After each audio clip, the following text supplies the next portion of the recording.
여자는 위험한 남자를 좋아합니다. 이 영상 끝까지 보세요. 오늘 알려드리는 걸 모르면 여러분은 평생 좋은 사람인데 뒤에 근대가 붙는 남자로 삽니다. 여자가 오빤 진짜 좋은 사람이야 라고 하면서 정작 다른 남자한테 설렐 거예요. 그게 왜 그런지 오늘 확실하게 알려드리겠습니다. 오늘 주제는 여자는 위험한 남자에게 중독된다입니다. 위험한 남자야. 양아치 되라는 거임. 아닙니다. 양아치가 되라는 게 절대 아니에요. 오늘 영상을 끝까지 보시면 위험한 남자가 뭔지 정확히 아실 겁니다. 여러분이 생각하는 그 위험한 게 아니에요. 자, 일단 얘기 하나 해볼게요. 여러분, 28살 회사원 준혁이가 있습니다. 준혁이는 성격도 괜찮고 얼굴도 평균 이상이고 말도 잘합니다. 근데 연애를 못해요. 정확히 말하면 여자들이 준혁이를 싫어하는 게 아니라 남자로 안 끌리는 것 뿐입니다. 준혁이 오빠 진짜 좋은 사람인데. 이 말 뒤에 항상 근대가 붙어요. 설레지가 않습니다. 주변에선 진국이라 하고 좋은 사람인데 왜 여자친구가 없냐 라고 하지만 정작 본인들이 사귀고 싶어 하진 않죠. 준혁이는 여자한테 진짜 잘합니다. 밥도 잘 사주고요. 의자 빼주는 것처럼 매너 있는 행동도 잘해요. 뭐 먹고 싶어? 잘 들어갔어? 오늘 힘들었지? 이런 멘트도 잘합니다. 여자들은 준혁이한테 편안함을 느끼지만 심장이 안 뜁니다. 반면에 준혁이 회사 동기 태연이가 있습니다. 태연이는 솔직히 준혁이보다 외모가 뛰어난 것도 아니고 엄청 잘해주는 스타일도 아닌데 여자들이 태연이한테는 먼저 다가와요. 회식 자리에서 태연이 옆자리를 은근히 노리고 태연이의 카톡에는 답장이 빠르고 태연이 앞에서는 괜히 웃음이 많아지죠. 준혁이는 이해가 안 됩니다. 내가 더 잘생겼고 나는 더 잘해주는데 왜?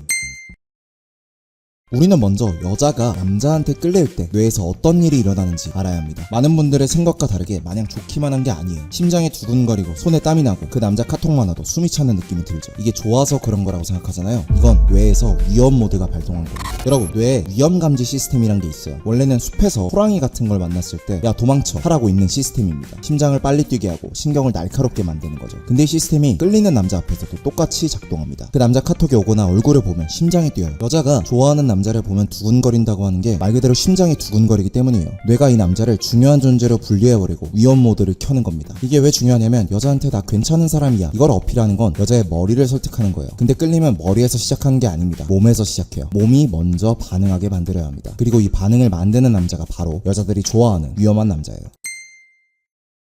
자, 그러면 위험한 남자가 정확히 뭘까요? 양아치? 뭐 나쁜 남자? 여자를 울리는 남자? 아닙니다. 여기서 위험하다는 건 뇌의 관점에서 말하는 거예요. 뇌한테 위험하다는 건 예측이 안 된다는 겁니다. 공포영화 생각해보세요. 귀신이 언제 나올지 모를 때가 가장 무섭잖아요. 5초 뒤에 나온다고 미리 알려주거나 이 영화에는 귀신이 아예 안 나온다 알려주면 그것도 재미없습니다. 나올 수도 있고 안 나올 수도 있는 상태. 이때가 심장이 가장 빠르게 뜁니다. 여자의 뇌도 똑같아요. 이 남자가 나를 좋아하는 건지 아닌지 확실하지 않을 때, 이 남자가 다음에 뭘 할지 예측이 안 될 때 뇌에서 위험감지 시스템이 작동하면서 심장이 뛰기 시작합니다. 이게 위험한 남자의 정체예요. 나쁜 남자가 아니라 읽히지 않는 남자, 예측이 안 되는 남자, 100% 확실하지 않은 남자. 이런 남자 앞에서 여자의 뇌가 풀가동되는 겁니다.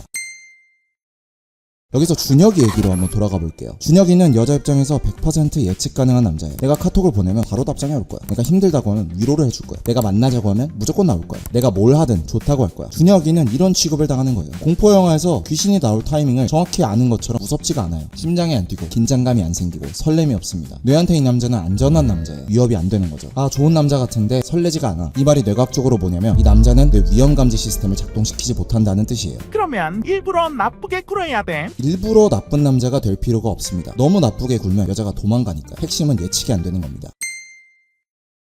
저는 이걸 롤러코스터 이론이라고 부릅니다. 끌리는 남자 앞에서는 여자의 뇌에서 두 가지가 동시에 작동해요. 하나는 안전신호. 이 남자랑 있으면 편해. 이 남자는 나를 해치지 않을 거야. 다른 하나는 위험신호입니다. 근데 이 남자를 100% 확신할 수 없어. 이 남자를 잃을 수도 있어. 이 남자가 다음에 뭘 할지 모르겠어. 이게 있어야 심장이 뛰는 거예요. 편안하면서 동시에 긴장되는 느낌. 이게 여자들이 말하는 끌림의 정체입니다. 롤러코스터 생각해보세요. 안전바가 있잖아요. 안전바가 있으니까 공포가 스릴이 되는 거예요. 안전바가 없으면 그냥 공포죠. 도망가고 싶은 겁니다. 준혁이는 안전바만 있는 롤러코스터예요. 안전하지만 심장이 안 뜁니다. 롤러코스터로 치면은 움직이지 않으니까요. 준혁이랑 달리 태연이는 안전바가 있는데 언제 떨어질지 모르는 롤러코스터입니다. 기본적으로 따뜻하고 편한데 이 사람 마음을 모르겠다라는 순간들이 있는 거죠. 여자 입장에서 이 사람은 혹시 나한테 관심이 있나 없나 이런 불안이 생기는 거예요. 신기한 건 여자들의 뇌는 이 긴장을 두려움이 아니라 흥분으로 해석합니다. 왜냐하면 안전바가 있으니까요. 이게 바로 설렘의 정체입니다.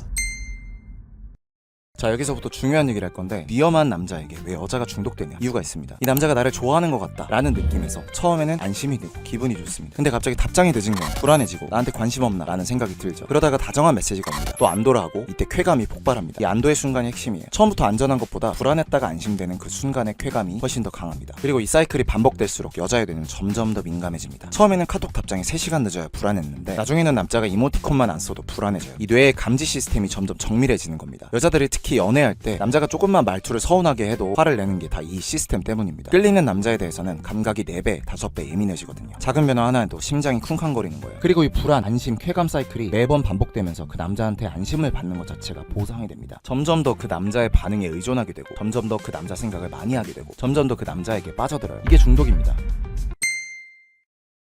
자, 그러면 실전입니다. 어떻게 하면 여자에 대해서 이 남자는 위험해 라는 신호를 켤 수 있을까요? 가장 중요한 첫 번째, 여자에게 반만 보여주세요. 우리의 뇌는 50% 정도의 불확실성에 가장 크게 반응한다고 합니다. 대부분의 1대1 도박이 이길 확률이 50% 정도이죠. 썸 단계 아닌 연애 초반까지도 절대로 여자에게 100% 확실하게 호감을 보여준다든가 여러분의 마음을 보여주지 마세요. 여러분에 대해서 딱 50%만 보여주는 겁니다. 여자의 뇌도 도박에 중독되는 것처럼 이 남자가 나를 좋아하는 것 같기도 아닌 것 같기도 한 상태에서 끌립니다. 구체적으로 어떻게 하냐? 카톡을 예시로 들면 매번 같은 속도로 답장하지 않는 거예요. 진짜 바쁠 때는 늦게 답하고 여유가 있을 때 바로 답하는 겁니다. 중요한 건 일부러 늦추는 게 아니에요. 진짜로 바쁜 삶을 사세요. 이 사람이 일부러 그러나 이 생각이 드는 순간 역효과가 납니다. 운동하고 친구 만나고 일에 집중하고 자기 시간을 쓰세요. 진짜 충실한 삶을 사는 사람은 자연스럽게 답장 타이밍이 불규칙할 수밖에 없습니다. 이게 제일 확실한 방법이죠. 그리고 열심히 살게 되면 여자 뇌에 이 남자의 시간과 관심은 무한하지 않다고 각인돼요. 이게 위험 신호가 되는 거죠. 반면에 준혁이 같이 안전한 남자는 여자 카톡이 오면은 30초 만에 답장하잖아요. 매번 그래. 예측이 되니까 얘가 반응을 안 하는 겁니다.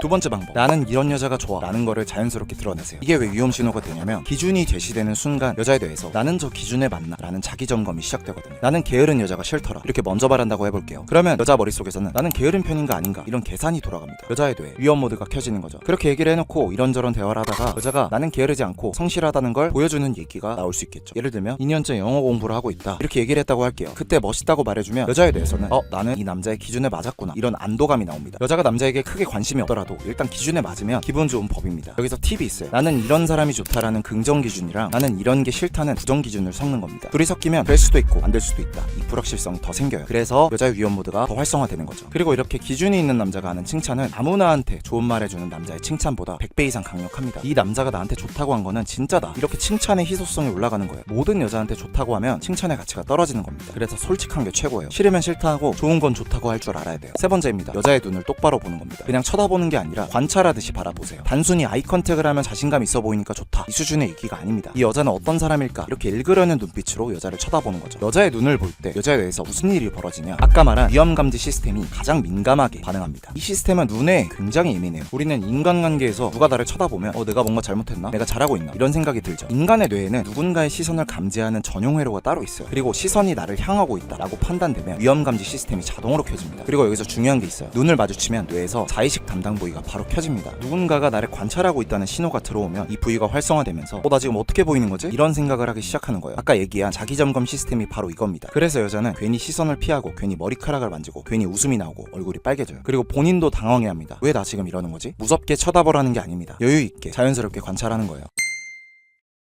지금까지 여러분이 여자한테 잘해주기만 했다면 여러분이 잘못한 게 아니에요. 그냥 방향성이 틀렸던 겁니다. 알려주는 사람이 없었으니까요. 잘해주는 건 안전바만 만드는 거예요. 안전바는 반드시 필요하지만 롤러코스터가 안 움직이면 아무 소용이 없는 거예요. 가끔 떨어질 것 같은 순간도 여자에게 만들어줘야 스릴을 느끼는 겁니다. 여러분한테 관심이 있었는데 여러분이 안전바만 줘서 심장이 안 뛰어서 좋은 사람인대로 끝난 여자 생각보다 많을걸요. 여러분도 모르는 사이에 몰래 관심이 있었던 여자가 분명히 있었을 거예요. 근데 여러분의 예측 가능한 카톡 때문에 그 여자 뇌에서 위험감지 시스템이 안 켜져서 설렘이 안 생겨서 조용히 마음이 식어버린 여자가 있을 수 있습니다. 지금도 식고 있을 수도 있고요. 오늘 영상에서 위험한 남자가 뭔지, 왜 착한 남자가 안 먹히는지 개념은 잡혔을 거예요. 근데 실전에서 특히 카톡에서 어떤 멘트를 써야 되는지는 또 다른 문제잖아요. 그래서 피기너스에서 준비한 게 카톡 101 강의입니다. 오늘 배운 원리를 기반으로 실제로 여자들한테 먹혔던 패턴별, 상황별 멘트를 알려드릴 거예요. 단순히 이 상황에서 이 멘트를 써라 이런 주입식이 아니라 왜 이 멘트가 먹히는지 그 원리까지 알려드리는 강의입니다. 여러분이 상황에 맞게 응용할 수 있어요. 안전한 남자를 넘어서 여자에게 도파민을 주는 남자가 되려면 어떤 카톡을 해야 하는지 101가지 상황에 대해서 설명하는 강의입니다. 벤치프레스 제대로 안 배우고 내 감대로만 하면 어떻게 될까요? 3개월만 틀린 자세로 해도 어깨가 박살납니다. 카톡도 마찬가지예요. 방향성을 모르고 내 감대로 하면 여자 마음이 식는 건 시간 문제입니다. 여러분 인생 살기도 힘든데 핸드폰 들고 수진이한테 카톡 뭐라고 보내지 하면서 체력 쓰지 마세요. 강의가 명쾌한 답을 줄 겁니다. 소개글에 무료 내용 먼저 공개돼 있습니다. 링크 클릭해서 무료 내용 그리고 후기 보시고 마음에 드시면 구매하시면 됩니다. 무료 내용만으로도 충분히 도움될 거예요.